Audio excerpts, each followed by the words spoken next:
They've killed you 3 times now, but you're still standing. The first one was an annoying butcher who planted its cleaver in your skull. He came creeping up from behind, and before you knew it, a blade was deeply embedded in your brain.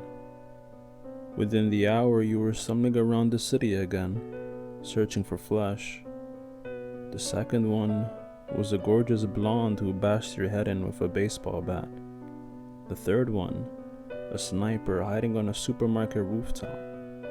He put you down with a dry crack from his rifle. A lot has changed since the virus broke out. The city is dead and deserted. Cars have been abandoned left and right. The front doors of people's homes are hanging wide open. The panorama of skyscrapers has been reduced to a collection of bleak glass skeletons, and the roads, always so congested before, are empty spirals in a no man's land. Nothing leads anywhere. The air tastes spoiled. The original inhabitants have either fled, were bitten, or have committed suicide. Except for a few small groups hiding out in supermarkets or fortified buildings, armed to the teeth. It is becoming more and more difficult to find flesh.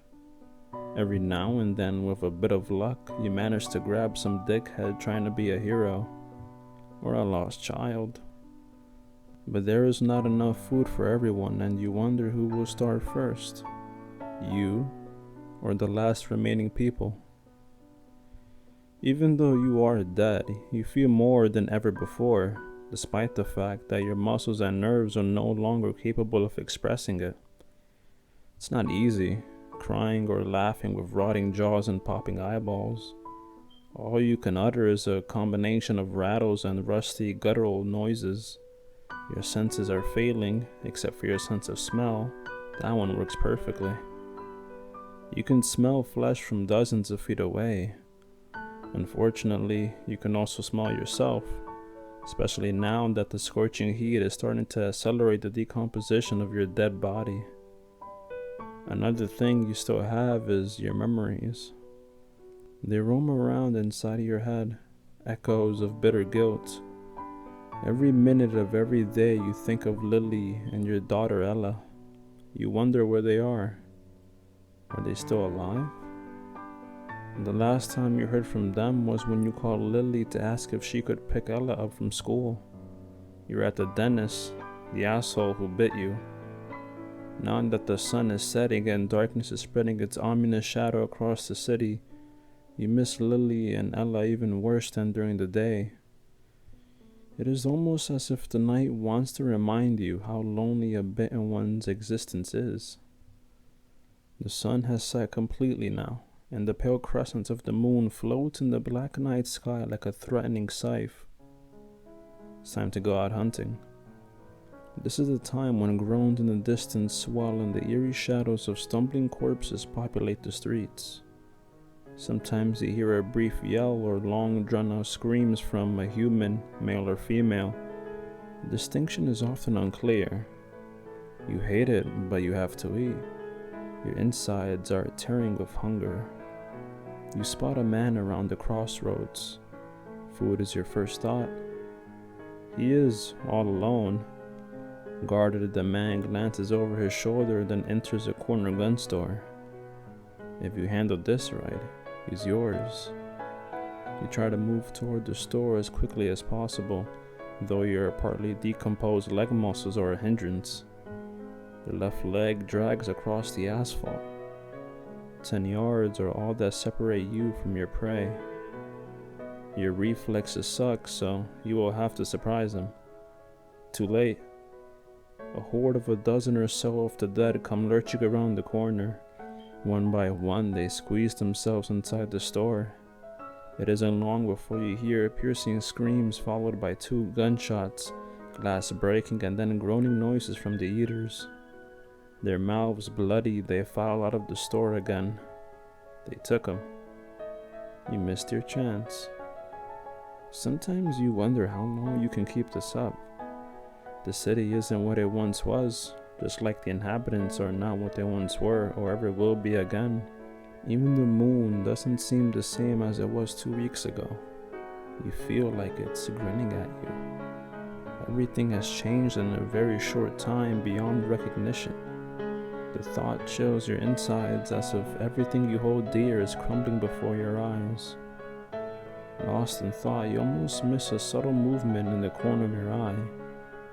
In the shadow of a dilapidated church, a girl glances around anxiously while moving down the street with small, nervous steps. She looks lost.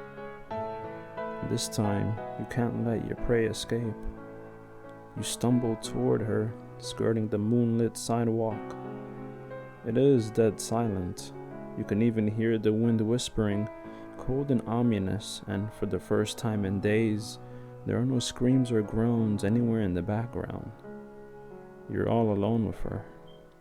She moves so hesitantly you manage to approach her without being seen. The girl glances around occasionally, but she is probably so terrified that the truth does not register with her.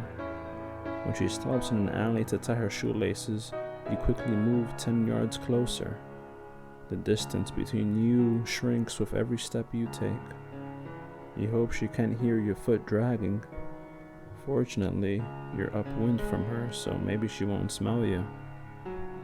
Judging by her soiled and torn clothes, she's been living on the streets for a while. She is wearing a short skirt with holes in it, and there are smudges on her bare, pale legs. One of her knees is scraped. The smell of the gas drives you crazy. Her hair is tousled, so you can't see her face properly, but you're dying to sink your teeth into her young flesh. Just 5 yards now. When your foot accidentally hits an empty beer can, the girl looks up, startled. For a second, she freezes, terrified, but then she bolts. Even before you have a chance to curse yourself for blowing another opportunity, she trips on the curb and falls. She stays down, crying. It looks as if she twisted an ankle. She tries to get up, but her leg gives way, and she starts to crawl away from you. Between sobs, she screams, "Mama." You are afraid to hope it would be this easy. She's just lying there, ready for the taking. When the distance between you is just 2 feet, you hurl yourself on top of the girl, who turns her face away in horror and yells in fear of the pain to come. You bite her where her flesh is the juiciest, in the neck, right next to her windpipe. While she tries to get you off her, kicking helplessly, your teeth sink into her white flesh. She screams. Her voice breaks, echoing around the empty street like a macabre symphony. Then her screams die away and she offers no further resistance. You rip another chunk out of her. And then you hear a shrill female voice crying, "Ella." The woman sounds furious, scared, and desperate at the same time. It is only when the meaning of that single word sinks in that you realize what you've done. You turn the girl's corpse over and stare into her dead eyes. In your frenzy, you fail to recognize them. How could you not have seen that this frail body belonged to your darling little daughter? The hunger must have blinded you, and the voice screaming her name over and over is Lily's. For days you dreamed of seeing her again, and now you wish this moment had never come. When Lily sees the carnage, she storms at you like a hellcat. Of course, she doesn't recognize you. To her, you're just one more member of the living dead, an eater, a killer. She grabs the revolver tucked beneath her sweater. Without blinking, her face wet with tears but a look of cold hatred in her eyes, she aims the gun at your head and pulls the trigger. You make a futile attempt to stop her, to show her who you are.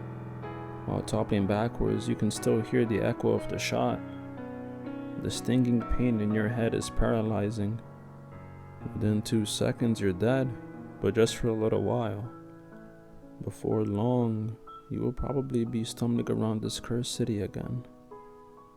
All you can hope for is that this time, you won't wake up.